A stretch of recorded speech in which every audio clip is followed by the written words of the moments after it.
Avant de parler de Al-Masih ad-Dajjal, et je tiens à vous rappeler que dans un texte, le prophète alayhi salatu wassalam a rappelé que un des signes de la venue de Al-Masih ad-Dajjal parmi les nombreux signes précurseurs, c'est que les orateurs, les prédicateurs, les imams, les savants parleront de moins en moins de lui.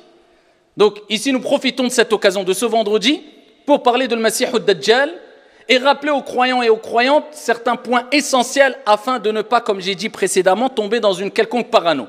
Alors la première des choses à savoir, c'est que, comme j'ai dit précédemment, la fin du monde est une réalité. Et nous devons avoir une ferme conviction concernant cette réalité. La fin du monde aura lieu d'après notre croyance. Maintenant, est-ce que nous, il nous incombe de rentrer dans une parano, de rentrer dans un délire, de rentrer dans une folie, parce que plus d'un sont rentrés dans des dépressions, épreuve à la pluie, et j'en suis témoin, dans des dépressions à force de parler, à force d'écouter des exhortations, à force de penser à la fin du monde. Et ils ont l'impression que chaque jour sera la fin du monde. Et quand je vois ce genre de comportement, je me souviens de l'imam At-Tabari, qui a rapporté dans son tafsir une parole d'Al-Mughira ibn Shu'ba à son époque. Alors que dire de notre époque? Il disait, Al-Mughira ibn Shu'ba, les gens disent Al-Qiyamah, Al-Qiyamah. Les gens ne cessent de penser à la fin du monde, à la résurrection, et il a rapporté ici qu'il visait la fin du monde, l'heure, la grandeur. Al-Qiyamah, Al-Qiyamah, en oubliant leur propre heure. Parce que ce qui t'incombe toi, ou disons plutôt de manière plus précise, ce qui nous incombe, ce n'est pas, ou ce qui est le plus important, ce n'est pas de savoir si oui ou non tu vas vivre pendant les événements de la fin du monde, mais c'est de savoir est-ce que tu es prêt à rencontrer ton Seigneur. Parce que ce qui est sûr, c'est que toi, tu as une fin. Et tu vivras cette fin. Mais la fin du monde, ce n'est pas sûr que tu la vives. Donc pourquoi tu te préoccupes plus de la fin du monde que de ta propre fin? Et en se préoccupant de sa propre fin, on reviendra à l'essentiel. C'est-à-dire, je dois me préparer spirituellement à rencontrer mon Seigneur. À travers la prière, à travers le jeûne, effectué correctement, à travers mon assiduité dans les actes d'adoration, mon bon comportement et ma bonne relation envers les gens. Donc en bref, tu vas garder les pieds sur terre. Contrairement à celui qui ne parle que de la fin du monde, c'est les gens qui n'arrivent pas à garder les pieds sur terre. Ils aiment tout ce qui est extravagant, surnaturel, les histoires qui font voyager. Mais quand on leur parle de choses concrètes, la prière, tu as les capacités de la faire. Fais ta prière. Tu veux faire beaucoup de bien, tu peux faire Qiyamul Layl, fais-le.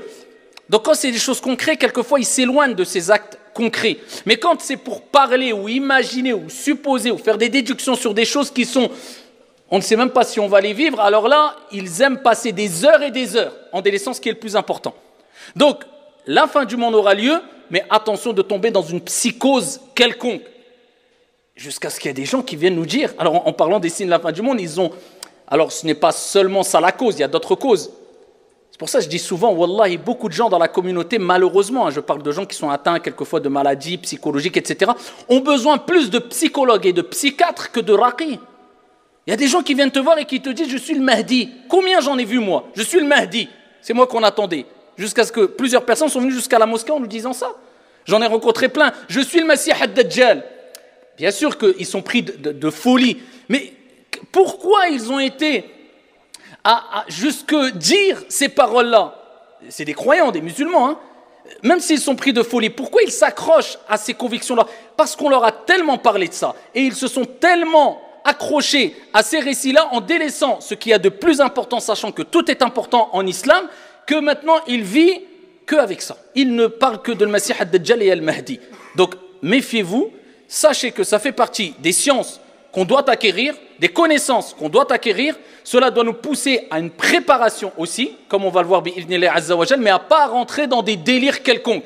La fin du monde aura lieu, Allahu a'lam si tu ici vas vivre ces derniers instants. En tout cas, ce qui est sûr, c'est que à l'époque du prophète, il y a déjà 14 siècles ou plus de 14 siècles, le prophète rappelait aussi que la fin des temps était proche. Et il donnait des comparaisons et des images en disant que ici il n'y a pas un espace plus grand entre aujourd'hui et la fin du monde que l'espace qu'il y a entre ces deux doigts, etc. Donc il montrait que c'était très proche. Mais avec ça, combien d'années sont passées? 14 siècles. Alors des gens qui se disent aujourd'hui, le prophète a dit c'est proche, c'est peut-être demain ou après-demain. Ah, c'est vendredi, regarde, il y a des nuages gris, j'ai entendu du tonnerre, subhanallah, on est vendredi, akhi. Il y a eu un... Qu'est-ce que ça veut dire? Il y a des petits signes et il y a des grands signes. Et quand les grands signes vont venir, on n'a pas encore vécu de grands signes, quand les grands signes vont venir, soit c'est une réalité, l'un va s'enchaîner avec l'autre. Quand on rentre dans les grands signes, on n'est pas dans les grands signes. Et pour l'instant, occupe-toi de ton heure à toi. Peut-être tu vas mourir dans 10 minutes et peut-être la fin du monde aura lieu dans 50 milliards d'années. C'est possible, Allahu a'lam. Donc reste ici, garde l'épée sur terre et reste avec nous. Par contre, parler de le Masih ad-Dajjal, c'est important et c'est une réalité. Alors certains rentrent dans un autre excès en disant le Masih ad-Dajjal, non, c'est des textes qui sont la plupart faux. Dans une grande partie des sujets en religion, on va trouver des textes qui sont faibles et d'autres textes dans le même sujet qui sont bons. Est-ce que ça fait qu'on rejette le sujet? Non. Et est-ce que ça fait... est-ce que si un texte est daïf, ça fait qu'on ne peut pas travailler avec des règles bien sûr? Non. Est-ce que ça fait qu'on doit le rejeter? Non. Est-ce que ça fait que c'est un hadith mensonger s'il est faible? Ça dépend du degré de faiblesse. Non. Et de plus, concernant le Masih ad-Dajjal, l'antéchrist, le faux messie, ça regorge de hadiths authentiques, même s'il y a des hadiths faibles. Il y a plein de hadiths authentiques. Si nous restons juste dans As-Sahihayn, on trouve plein de hadiths. Et particulièrement dans Sahih Muslim, dans l'authentique de l'imam Muslim. Alors parmi les hadiths rapportés par l'imam Muslim, le prophète sallallahu alayhi wa sallam, il dit: il n'y a pas eu une plus grande tentation, une plus grande épreuve depuis la création de Adam jusqu'à la fin du monde que la venue de qui? Al-Masih ad-Dajjal, le faux messie, l'antéchrist. Il n'y a pas. Donc là, on comprend qu'on parle d'une épreuve, d'une tentation, pas des moindres. Le prophète, il dit, c'est la plus grande des épreuves. La plus grande des tentations, eh bien, c'est quand le Masih ad-Dajjal va venir et va éprouver les gens. C'est la plus grande des épreuves. C'est le prophète alayhi salatu wa sallam qui l'a dit dans Sahih Muslim. Le prophète sallallahu alayhi wa sallam, il nous a rappelé aussi comment était le Masih ad-Dajjal et quels étaient les critères distinctifs pour reconnaître al-Masih ad-Dajjal. Rapporté par l'imam Muslim, le prophète sallallahu alayhi wa sallam, il va jusqu'à nous le décrire. Il va jusqu'à nous le décrire. Et cette description, eh bien, va nous rappeler que le Masih ad-Dajjal, c'est pas comme certains pensent. Parce que certains, ils sont tellement dans un délire et ils sont tombés dans le monde des Illuminati, surtout avec Internet aujourd'hui. Hadith wala haraj. Il y a des gens, ils pensent que le Masih ad-Dajjal, c'est la banque qu'il a dans sa rue, la rue du coin, c'est la banque. L'autre, il croit que c'est le paquet de gâteaux chez lui parce qu'il y a un œil. Le Masih ad-Dajjal, il est venu, il va montrer, il intervient, il apparaît à travers ce paquet parce que l'autre, il va dire non, le Masih ad-Dajjal, t'as pas vu là-bas? Regarde la forme dans le vêtement, c'est comme un œil. Comme l'œil de le Masih ad-Dajjal, il n'y a pas les deux yeux parce qu'il est borgne. Donc regarde, il est partout, il nous encercle. Wallah, qu'il y a des gens qui sont devenus fous. Plus que cela, il y a même des prédicateurs religieux qui quelquefois rentrent dans ce délire-là complet. Alors permettez-moi d'être un peu littéraliste ici. Parce que quelquefois, il faut être littéraliste. Là, dans des sujets qui concernent le ghaib, l'invisible, les choses qui nous dépassent, ni moi, ni vous, même pas le prophète avait le droit de s'exprimer sans qu'il y ait pour le prophète et les prophètes une révélation divine, ou pour nous une preuve concrète qui nous montre que c'est une information provenant de Dieu. Donc pourquoi moi je vais aller au-delà des informations qui m'ont été apportées? Je vais inventer un paradis, je vais inventer un enfer, je vais inventer des délices du paradis, je vais inventer des délices de l'enfer qui n'ont pas été rapportées. Et bien de même, pourquoi moi je vais interpréter une chose concernant le Masih ad-Dajjal qui n'a pas été expliquée explicitement par le prophète alayhi salatu wassalam? Dites-moi. Le prophète alayhi salatu wassalam, toujours dans les hadiths authentiques rapportés par l'imam Muslim, il dit al-Masih ad-Dajjal, l'antéchrist, le faux messie, est borgne, a'war, et Allah n'est pas borgne. Al-Kamal ou lillah, la perfection appartient à Dieu. Donc le prophète alayhi salatu wassalam dit que le Masih ad-Dajjal est borgne. Et il dit entre ses deux yeux. C'est-à-dire que quand on dit il est borgne, il a un œil effacé. D'accord? Quand on parle de Mamsouh, ça renvoie vers le terme Al-Masih aussi. Certains savants ont donné plusieurs définitions différentes. Parmi les définitions du terme Al-Masih ad-Dajjal, c'est Al-Masih, celui qui a quelque chose d'effacé, c'est-à-dire un œil effacé. Ad-Dajjal renvoie aussi vers un terme arabe qui désigne le mensonge. C'est-à-dire c'est celui qui est borgne et qui est menteur. Et on le traduit par l'antéchrist pour le désigner, ou bien le faux messie. C'est un homme qui va venir et qui va prétendre être un dieu ou un prophète et être la vérité pour les gens. Et il va tromper les gens Et il va égarer les gens et il va venir avec des signes exceptionnels que Dieu va lui permettre d'avoir. Dieu va lui permettre de faire, mais tout cela par la permission divine. Mais c'est quelqu'un qui est égaré et qui égarera les gens, ça sera son but. Le prophète, il dit entre ses deux yeux, il y a 3 lettres, kaf, fa, ra. Tout le monde pourra les lire, celui qui sait lire ou pas, parmi les croyants. Et cela désignera soit kafir ou bien kafara, qui montrera sa dénégation. Le fait qu'il n'est pas croyant, qu'il s'est opposé à la croyance pure et saine. Et le prophète, alayhi salatu wassalam, il dit, tous les prophètes, dans le même hadith rapporté par Muslim toujours, ici il dit, il n'y a pas un prophète qui a été envoyé sans qu'il ne mette en garde sa communauté contre la venue de Al-Masih ad-Dajjal, l'Antéchrist. Tous les prophètes, Allah les a envoyés, ils ont mis en garde leur peuple, en leur disant, méfiez-vous, préparez-vous. Voilà comment il faut réagir si vous êtes présent quand Al-Masih ad-Dajjal, l'Antéchrist, sera là. Parce qu'on a dit précédemment, le prophète a dit qu'il n'y a pas plus grande fitna, plus grande épreuve que la venue de Al-Masih ad-Dajjal. Rapporté par l'imam Abu Daoud, bisanadin Hassan, le prophète sallallahu alayhi wa sallam, lorsqu'il parle de Al-Masih ad-Dajjal, il donne sa description. Il dit, il est plutôt petit de taille, et il est borgne, bien sûr, comme on l'a vu, et il a les cheveux crépus et frisés. Dans d'autres descriptions, il est rapporté qu'il a le front large et les épaules larges. Et il y a plusieurs autres descriptions concernant le Masih ad-Dajjal qui rappellent que, comme on dit, un grand groupe de savants, que ce n'est pas un diable, mais c'est un être humain qui fait partie des enfants d'Adam. C'est une espèce, une créature qui fait partie des êtres humains. Alors, le Masih ad-Dajjal va venir avec des miracles, si on veut, entre guillemets. Va venir avec des signes, va venir avec des choses qui vont impressionner. Et le prophète alayhi salatu wassalam l'a rappelé dans le hadith rapporté encore par Muslim, dans son sahih, dans son recueil authentique. Il dit que le Masih ad-Dajjal viendra avec, traduction du sens, l'image du paradis et de l'enfer. Et dans une autre version, avec l'enfer et un fleuve. Le prophète alayhi salatu wassalam, il dit, son enfer sera le paradis et son paradis, ou bien le fleuve, sera ici l'enfer. Et donc il a recommandé, il a dit aux compagnons, il les a préparés en leur disant, si vous voyez son enfer, car ce n'est pas réellement l'enfer, mais l'image de l'enfer qui vous met devant, qui vous propose, vous imaginez, l'enfer avec ses affres, avec ses... Eh bien il pourra donner la vision de soi-disant l'enfer en face des gens. Et du paradis pareil. Et les gens qui vont tomber dans le panneau et qui ne connaîtront pas le Masih ad-Dajjal, qui ne se seront pas prémunis dû soit à leur ignorance ou bien au fait qu'ils n'ont pas été patients et qu'ils n'ont pas été fermes, eh bien plongeront dans le paradis qui sera un enfer. Et ceux qui auront délaissé ce paradis car ils sauront pertinemment que c'est un menteur kadhab, c'est un fattan, eh bien ils plongeront dans l'enfer qui sera un paradis. Et ça c'est parmi les plus grandes des épreuves ici qui seront en face ou qui seront, auxquelles seront confrontés les croyants et les croyantes. Paradis, l'enfer en face de toi et voilà. Ça c'est parmi les choses que le prophète alayhi salatu wassalam a dit.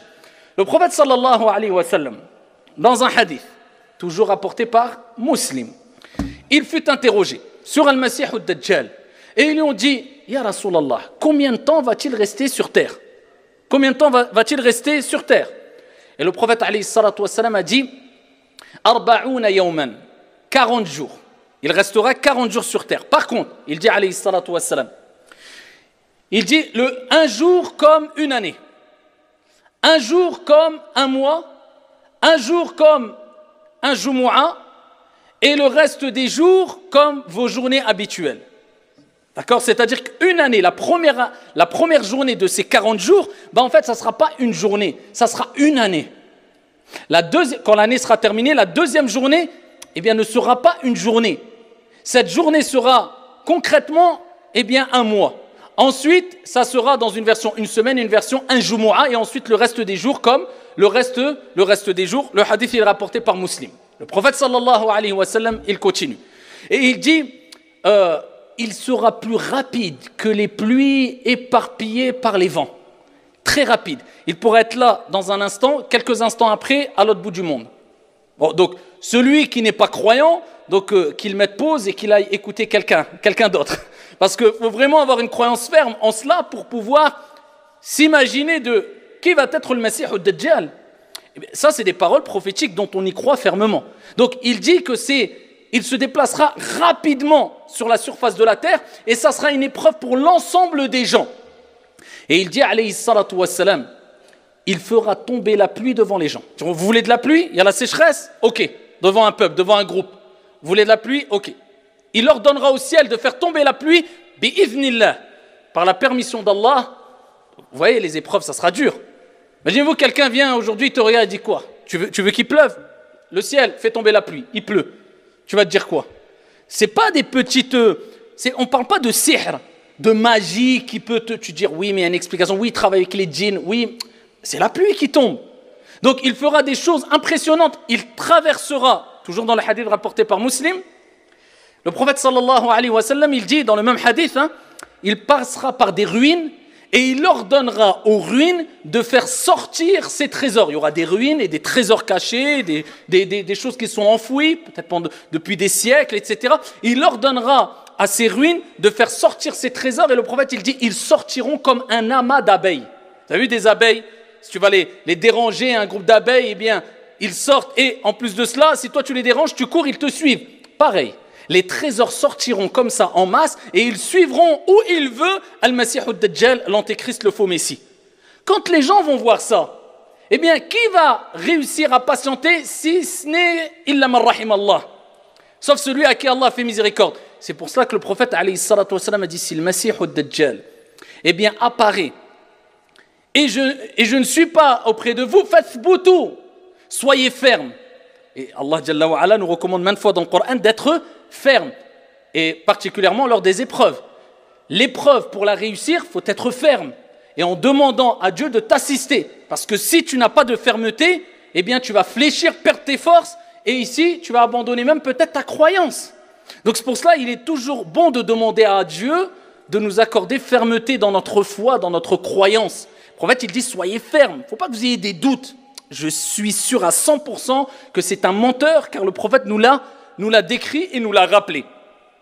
Parmi les textes très impressionnants aussi de le Masih ad-Dajjal, et là on répondra à la question rapidement ici, est-ce que le Masih ad-Dajjal, l'antéchrist, existe maintenant, au moment où je vous parle? Est-ce qu'il est quelque part dans le monde, sur la surface de la terre? Rapporté par l'imam Muslim toujours. Fatima bint Qais, radiyallahu anha wa ardaha, elle raconte un récit plus qu'étonnant et plus qu'impressionnant. Très long le récit, je vais l'abréger. Elle dit, le prophète alayhi salatu wassalam a ordonné qu'on appelle à la prière, al-adhan. Et quand ils ont fait l'appel à la prière, eh bien les gens sont venus et elle a dit, je suis venu. On a accompli à la prière derrière le prophète sallallahu alayhi wa sallam et précisément elle dit, j'ai prié derrière les hommes parce qu'à l'époque du prophète, il y avait les hommes dans la même pièce que les femmes étaient derrière les hommes. Elle dit ensuite, je me suis assise, le prophète sallallahu alayhi wa sallam est monté sur le mimbar et le prophète alayhi salatu wa sallam a dit, je vais vous raconter un récit de Tamim ad-Dari. Et il était content le prophète alayhi salatu wa sallam. Pourquoi? C'est comme vous, quand vous dites quelque chose, et c'est pas que les gens ne vous croient pas, mais tu sens que peut-être c'est tellement impressionnant ce que tu dis que tu te dis, mais pour qui me croit, faut y aller quand même. Et d'un coup, quelqu'un vient avec la preuve claire, sans aucune ambiguïté, que ce que tu as dit est vraiment vrai, il a attesté de ce que tu as dit. Tu vas être content, tu vas dire, je vous avais dit ou pas? Le prophète, alayhi salatu wassalam, il leur a parlé plusieurs fois de le Masih ad-Dajjal. Et Tamim ad-Dari, ce compagnon qui s'est converti à l'islam, eh bien, a vécu une situation impressionnante. Il a rencontré lui-même al-Masih ad-Dajjal. Il est venu raconter cela au prophète sallallahu alayhi wa sallam. Le prophète, il a fini la prière, il est monté sur le mimbar. Il a dit, je vais vous raconter quelque chose. Il l'a vu, Tamim ad-Dari. Regardez ce qu'il a vu, ce qu'il a vécu. Et le récit nous rappelle que Tamim ad-Dari était dans une barque avec des gens autour de lui. Et il s'était échoué, après qu'il y ait eu une tempête, il s'est échoué sur une île. Et le prophète, à la fin du texte, il nous rappelle que l'endroit précis, c'est vers l'Orient, c'est vers l'Orient, c'est vers l'Orient. Donc n'essayez pas d'aller faire une exploration, parce qu'aujourd'hui, certains ils peuvent écouter cela, ils vont mettre son sac à dos, ils seraient capables d'aller... Nous, ça nous incombe peu, et on n'a pas à se préoccuper de cela. Mais je cite le hadith quand même. Donc ici, il dit, je me suis échoué dans une île. Et quand on s'est retrouvé dans l'île déserte, on a vu une sorte de bête poilue, rapportée par Muslim, qui est venu vers nous. Ils ont été pris de panique. on serait reparti à la nage. On aurait sauté dans l'eau, on serait... Ils ont été pris de panique et ils ont dit, qui es-tu? Elle dit, je suis l'espionne. Et ici, ils ont dit, mais qu'est-ce que ça veut dire l'espionne? C'est qui cela? Elle dit, venez, je vais vous montrer quelqu'un, il est là-bas, dans un endroit retranché, caché, noir, sombre. Donc eux, ils se sont dit, on a cru que c'était un diable. On s'est dit, bon, on va aller voir, qu'est-ce que cette chose-là, poilue, nous dit. Ils vont dans un endroit, une sorte d'endroit reculé, caché, isolé, une sorte de grotte. Et ils disent ce qu'on n'a jamais vu d'aussi impressionnant. Un homme attaché, des grosses chaînes au cou, aux chevilles, aux pieds. Et ici, ils ont commencé à parler avec cet homme-là. Et cet homme-là, j'abrège, il leur a posé plein de questions. Est-ce que cela a eu lieu? Est-ce que cela a eu lieu? Et il leur a parlé même du prophète Mohammed alayhi salatu wassalam. Est-ce que l'homme qui était illettré, qui s'est dit prophète est venu, etc., ils lui ont dit oui, etc. Ensuite, Al-Masih ad-Dajjal, eh bien ici, a dit qu'il leur a rapporté qu'il va sortir et que ça sera une fitna pour les gens, etc., etc. Ils sont repartis.